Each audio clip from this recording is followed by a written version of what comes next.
On March 23, 1994, an Aeroflot A310 plummeted from 33,000 feet into the Siberian forest, killing all 75 people on board. But what could have caused this tragedy in the hands of such experienced pilots? The answer may shock you. Join us as we delve into the tragic story of Aeroflot Flight 593.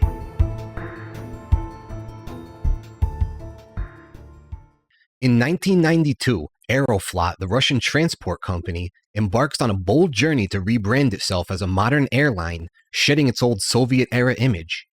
With the acquisition of the brand new Airbus A310s, it seemed poised to take on the world. But this dream would be short-lived. On the 23rd of March, 1994, Aeroflot Flight 593 departs from Moscow's Sheremetyevo International Airport, destined for Hong Kong. The Airbus A310 carries 63 passengers, along with 12 crew members. Among the crew are Captain Danilov, First Officer Piskaryov, and Relief Captain Kudrinsky. Captain Danilov and Relief Pilot Kudrinsky were both hired in 1992 and had around 10,000 hours of flight time, including about 1,000 hours in the A310. Co-pilot Piskaryov had been hired a year prior in 1993 and had about half as much flight time as the other two. The flight progresses smoothly for several hours, with the plane cruising at an altitude of 33,000 feet over the vast expanse of Siberia. Captain Danilov goes for a rest around midnight, handing over control to Relief Pilot Kudrinsky. This is where things go drastically wrong. Kudrinsky, getting a family discount on tickets, brought his two children, Eldar and Yana, on their first international flight and wanted to make an impression on them. He decides to invite them into the cockpit for a once-in-a-lifetime experience. Remember, this was 1994, so it was a completely different world when it came to airline safety. However, Kudrinsky further flouts regulations when he allows his daughter to sit at the controls. At 12:43 a.m., 13-year-old Yana takes the pilot's left front seat. Wanting to create a realistic experience for his daughter, Kudrinsky adjusts the autopilot heading to make it seem that she's steering the plane, but the autopilot is still in full control at this point. Yana pretends to steer back and forth as the autopilot keeps them on course, and after a few minutes, it was time to let her brother have a turn. 16-year-old Eldar hops into the seat and begins pretending to steer, just like his sister. However, there's one big difference. You may think that a 13-year-old would be more dangerous and unpredictable in their actions, but a 16-year-old boy poses a different threat: his strength. Eldar is much rougher with the flight controls, as he exerts constant force on the steering column for over 30 seconds. The constant force exerted partially turns off the autopilot, specifically the plane's ailerons. Ailerons are pivotal components on an aircraft's wings, playing a crucial role in controlling the plane's balance and direction. Located on the trailing edge of each wing, ailerons work by moving in opposite directions from each other. When one tilts upwards, the other tilts downwards. This movement alters the lift on each side of the aircraft, enabling it to roll left or right. This ability to manipulate roll is essential for steering and maintaining stability during flight, making ailerons indispensable for safe and effective maneuvers. With the ailerons under Eldar's control, the plane begins banking. Eldar is the first to take notice, asking his father why the plane is turning.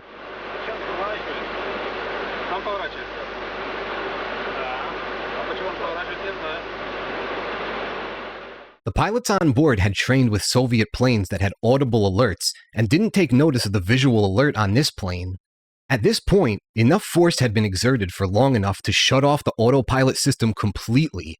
The realization hits, and panic strikes all three pilots, as Kudrinsky never gave control to his co-pilot, meaning at this point, the plane is fully under the control of 16-year-old Eldar.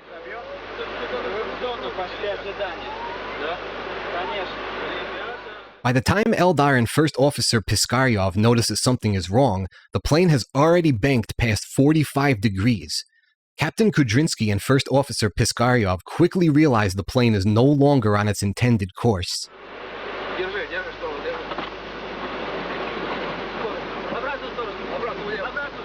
They struggled to regain control.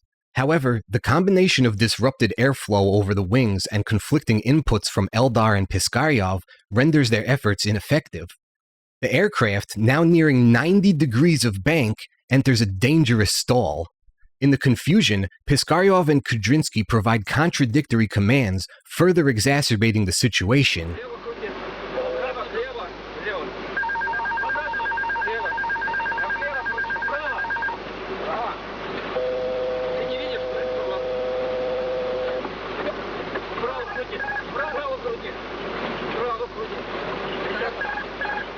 The cockpit becomes a scene of chaos as the pilots and Kudrinsky's son grapple with the controls.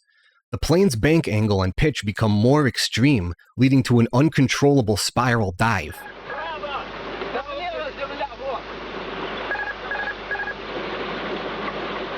Despite their desperate attempts, the pilots fail to stabilize the aircraft, plunging it into a catastrophic descent. The situation spirals further out of control as the plane reaches a 4,000 feet per minute descent rate, with the nose pointed steeply down.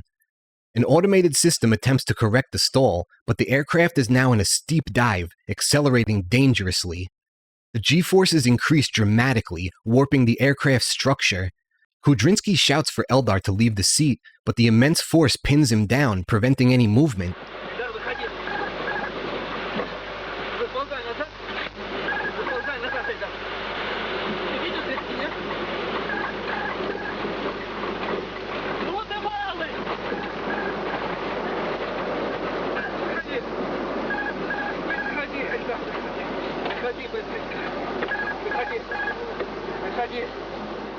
The G-forces inside the cockpit made it nearly impossible for the crew to move, let alone regain control. As the plane hurtles downward, First Officer Piskaryov manages to level the wings, but the aircraft is still descending rapidly. Kudrinsky pushes the throttles forward. The airplane's structure groans under the immense strain as the G-forces push the aircraft beyond its design limits.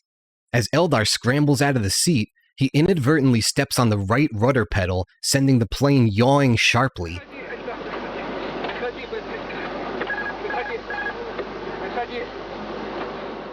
Kudrinsky takes his seat back, but the aircraft enters another stall, flipping violently upside down and entering a spin.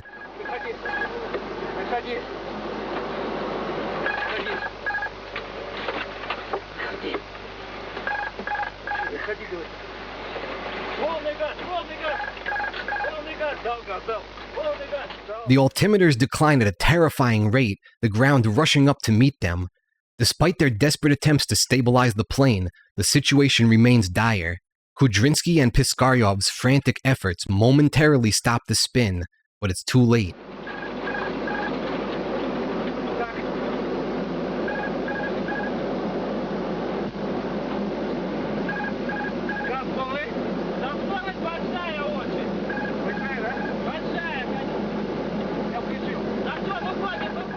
At 12:58 a.m., Aeroflot Flight 593 slams into the snow-covered forest, disintegrating on impact.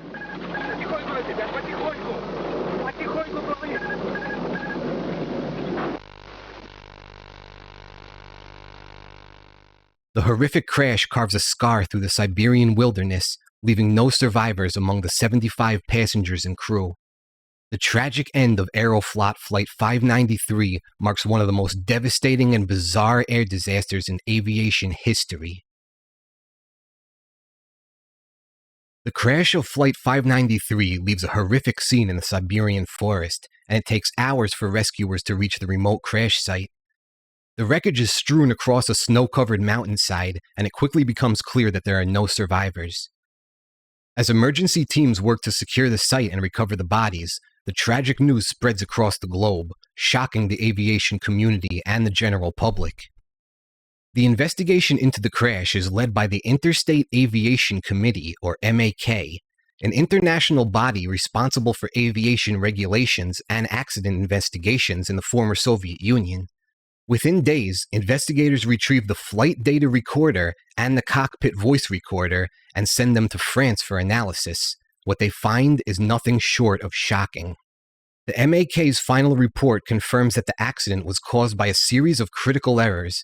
Kudrinsky's decision to allow his children into the cockpit and let Eldar handle the controls was a severe breach of protocol. The partial disconnection of the autopilot's lateral channel went unnoticed, and the pilot's failure to recognize and correct the plane's bank angle led to the uncontrollable descent.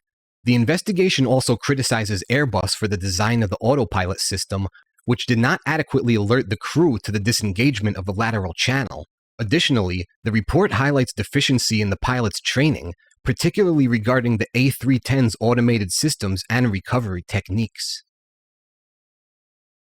In the aftermath, Aeroflot struggled to recover its reputation, but the incident served as a catalyst for necessary changes within the airline and the broader Russian aviation industry. Stricter safety regulations, enhanced training programs, and a renewed focus on professionalism in the cockpit have helped to prevent a reoccurrence of such a disaster. However, occurrences like this still happen today. Sometimes it takes an insane decision and a tragedy like this to get to a rule that should have been implemented in the first place. But all we can do is try to be better next time, and don't let your kids drive.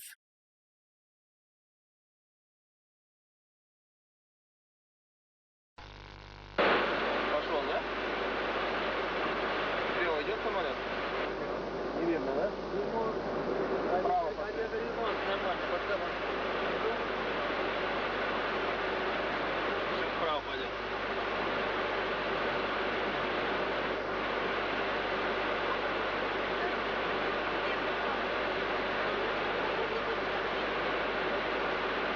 Что-то я находил.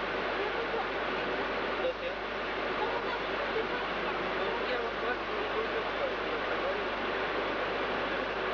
Не требует, только сразу ложится.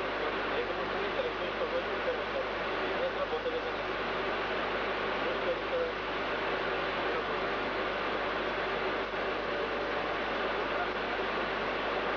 Сейчас поворачивает. Сам поворачивает. Да. А почему он поворачивает, не знаю. Забьет? Вы в зону пошли ожидания. Да? Конечно. Ребята. Держи, что держи. В обратную сторону. Обратно влево. Обратную. Влево крути. Влево.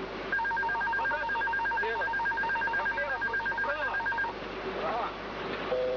Ты не видишь, что это? Вправо крути. Вправо крути. Вправо крути. Право! Да влево земля, вот! Эльдар, выходи! Выползай назад! Выползай назад, Эльдар! Ты видишь здесь меня? Ну ты малый!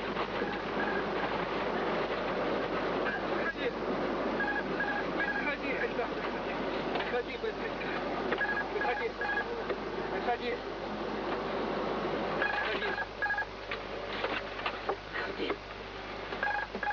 Выходи, говорит. Полный газ, полный газ! Полный газ! Дал газ, дал! Полный газ! Дал! Кажется! Полный газ! Нет! А? Я дал газ, дал!